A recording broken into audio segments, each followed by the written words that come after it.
உங்களுக்கு என்னென்ன வயசாகுது? 75 வயசாகுதுங்கய்யா. ரெஸ்ட் எடுக்க வேண்டிய வயசுல இன்னும் உழைச்சிட்டு இருக்கீங்க. என்ன பண்றது, நானே என் மனைவி மட்டும்தான். நான் உழைச்சாதான் 2 பேருக்கும் சோறு. ஓ.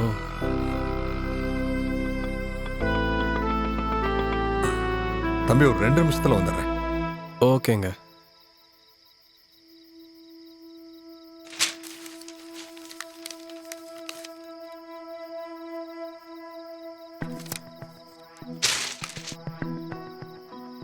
என்னண்ணா இவ்ளோ மாத்திரை? என் பொண்டாட்டிக்கு சாப்பாடே இந்த மாத்திரை தான் தம்பி. நீங்க சம்பாதிக்கிறது பூரா இதுக்கே செலவாயிரும் போல இருக்கே. 3 வேளை மாத்திரை வாங்குறதுக்கு 2 வேளை பட்டினி கிடந்து உழைக்க வேண்டியது இருக்கு தம்பி. ஐயோ. ஆனா இப்ப அப்படி இல்ல. அதுக்கு காரணம் இந்த மருந்து கடை தான். வெளியில 1000-500க்கு விக்கிறத இங்க 50-100க்கே விக்கிறாங்க. குழந்தை இல்லைங்கிறதுனால நாங்க அனாதை இல்லைங்க. நாங்களும் மோடியோட குடும்பம் தான்.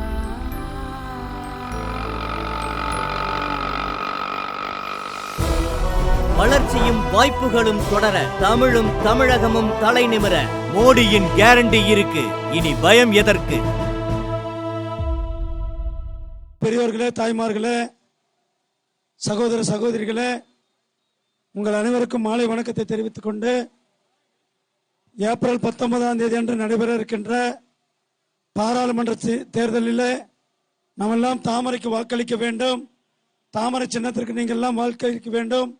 மோடி ஐயா அவர்களுடைய சின்னம் தாமரை சின்னத்திற்கு வாக்களியுங்கள் என்று உங்களிடத்தில் வாக்கு கேட்டு வந்திருக்கின்றோம். ஏழை எளிய மக்கள் நலன், விவசாயிகளுடைய நலன், பட்டியலின மக்களுடைய நலனை காக்கின்ற அரசாங்க நம்முடைய பிரதமர் நரேந்திர மோடி அவர்கள் செயல்பட்டு கொண்டிருக்கிறார்கள். ஆகையெல்லாம் வர 19ஆம் தேதி அம்மா ஏச்சின்ன ஓட்டு வைத்துவ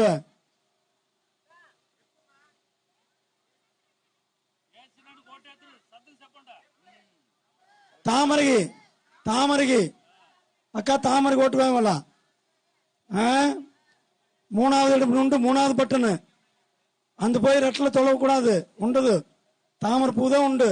3வது இடம் போது தாமரைக்கு வேகலாம். எல்லாம் தாமரை ஓட்டு வேண்டாம். சரி, நன்றி. வாக்கு சேர்க்கிறார் பெரியவர்களே. இப்பொழுது நமது வேட்பாளர் வாக்குகளை சேகரிக்கிறார். பாரத் மாதா கி ஜெய், பாரத் மாதா கி ஜெய், பாரத் மாதா கி ஜெய், ஜெய் ஸ்ரீராம், ஜெய் ஸ்ரீராம். கணவாய்பாளையம் பிரிவை சார்ந்த பெரியவர்களே, தாய்மார்களே, சகோதர சகோதரிகளே,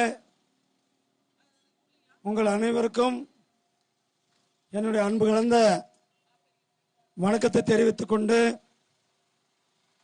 ஒரு சின்ன உதாரணம் பாருங்க. இந்த ராஜாவுடைய நடவடிக்கைக்கு ஒரு சின்ன உதாரணம். இந்த மாசம், அதாவது ஜனவரி மாசம் 22ஆம் தேதி அன்னைக்கு 2024 22/1/2024 அன்னைக்கு நம்மளுடைய கணுவாய்பாளையம் பிரிவில் கேஜேன்னு ஒரு கிளினிக்கை தொடர்ந்து வச்சார். யார் தொடங்கி வச்சது? ஆனா யாருன்னு தொடங்கி வச்சது? கேஜே கிளினிக்னு ஒரு கிளினிக்கை திறந்து வச்சார். அதுல இருந்து அந்த கிளினிக்கு எது எந்த கிளினிக்கா அந்த கிளினிக்கான்னு தெரியல. கேஜே கிளினிக்னு அந்த கிளினிக்கை தொடங்கி வச்சது ராஜா.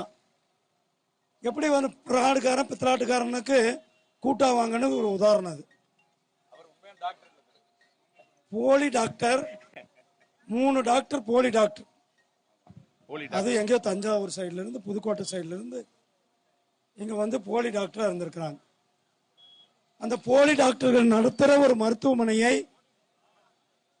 இந்த 2G ஊழல்ல குற்றம் சாட்டப்பட்டு ஜெயில இருந்து இன்றைக்கு இங்க வெளியில இருக்கின்ற அந்த ராஜா திறந்து வச்சார். அப்ப அது யார் திறக்கிறா? யாரு? அப்ப கூட்டுக்காரன் கொள்ளக்காரன் கூட்டுக்காரன் ஒன்னாரானா? பித்தலாட்டக்காரனும் இந்த 2G ராஜாவும் ஒன்னா வராங்களா? அண்ணா அக்கா ஒன்னா வராங்களாக்கா? என்னப்பா ஏன்னா ஃப்ராடுக்காரனும் ஒன்று சேர்றாங்களா?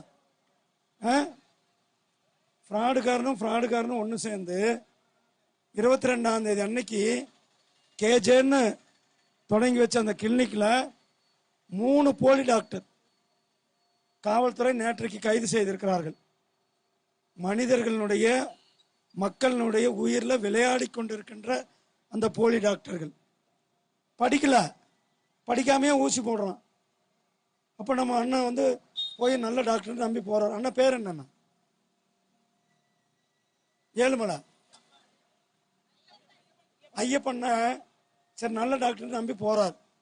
அந்த டாக்டருக்கு ஒண்ணுமே தெரியல, அவர் போலி டாக்டர். அவர் போய் நல்ல டாக்டர் பான்னு நினைச்சு ஊசி போட்டு வந்தா அண்ணன் வீட்டுக்கு போறதுக்குள்ள வேற ஏதாவது வியாதி தான் வரும். இப்படி இந்த போலி டாக்டருக்கு துணை போகிற இந்த ராஜாவை நமக்கு தேவையா? போலி டாக்டருக்கு துணை போகிற ராஜா தேவையா? ஊழலுக்கு துணை போகிற ராஜா நமக்கு தேவையா? ராஜா 2G ஊழல் தான் பண்ணாருன்னு பார்த்தா இங்க போலி டாக்டர் கூட துணை போயிருக்கிறார். சகோதரர்களே, நம்முடைய மோடி ஐயா அவர்கள் விவசாயிகளையும் விவசாயத்தையும் போற்றுகின்ற பிரதமராக இருந்து கொண்டிருக்கிறார்கள். அதனாலதான் இந்த பகுதியில் விவசாயிகளுக்காக வனவிலங்கு பிரச்சனை, நான் நேற்றைக்கு பிரதமருக்கு முன்னாடியே சொன்னேன், காட்டுப்பன்றி பிரச்சனை இருக்கிறது. அந்த காட்டுப்பன்றிக்கு சட்டப்படியான நடவடிக்கை எடுக்கப்படும், விவசாயிகளை காட்டுப்பன்றியிடத்திலிருந்து காப்பாற்றப்படும் என்று சொல்லியிருக்கு. நிச்சயமாக உங்களுடன் இருந்து நாம காட்டுப்பன்றி தொல்லையிலிருந்து விவசாயத்தை காப்போம். ரெண்டாவது, இந்த ஊர் பகுதியில் ஒரு பஸ் ஸ்டாண்ட் வேணும்ன்றது மக்களுடைய நீண்ட நாள் கோரிக்கையாகிறது. கழிப்பறை வசதியுடன் கூடிய பஸ் நிறுத்தம் விரைவில் கட்டி தரப்படும். ஒரு வார சந்தை வேணுன்றாங்க. சனிக்கிழமையோ ஞாயிற்றுக்கிழமையோ திங்கக்கிழமையோ ஒரு வாரத்துக்கு ஒரு முறை ஒரு சந்தை வேண்டும் என்பது, அந்த சந்தை கொண்டு வருவது நடவடிக்கை எடுக்கப்படும். அதே போல பில்லூர் அணையிலிருந்து வண்டல் மண்ணே தூர்வாராம இருக்கிறாங்க. அந்த அணையை தூர்வாரி அதில் இருக்கிற மண்ணை விவசாயிகளுக்கு கொடுக்கப்படும் என்ற அந்த வாக்குறுதியோடு இந்த பகுதிக்கு தேவையான அடிப்படை வசதிகளை செய்து கொடுப்பது பாரதிய ஜனதா கட்சி. ஆகையால் நீங்கள் எல்லாம் 19ஆம் தேதி அன்றைக்கு நாம் வாக்களிக்க வேண்டிய சின்னம் தாமரை. நமது சின்னம் 3வது இடத்துல இருக்கும். எத்தனாவது இடத்துல? 3வது பட்டனா இருக்கிறது தாமரை சின்னம். எத்தனாவது பட்டனா அண்ணா? எத்தனாவது பட்டனு? 3வது பட்டன்ல தாமரை சின்னம் இருக்கும். காலையில 7 மணிக்கு போய் ஓட்டு போட்டுருங்க. ஏன்னா பாரு, இல்லைன்னா திமுக பொறுப்பு கள்ள ஓட்டு போட்டுருவோம். பாருங்க, ஒரு போலி டாக்டருக்கு சப்போர்ட் பண்ண இந்த பாராளுமன்ற உறுப்பினர் தான். அதனால நீங்க அனைவரும் 7 மணிக்கு போய் நாம் வாக்குகளை செலுத்துவோம், தாமரைக்கு ஓட்டு செலுத்துவோம் என கேட்டுக்கொண்டு விடைபெறுகிறேன். நன்றி, வணக்கம்.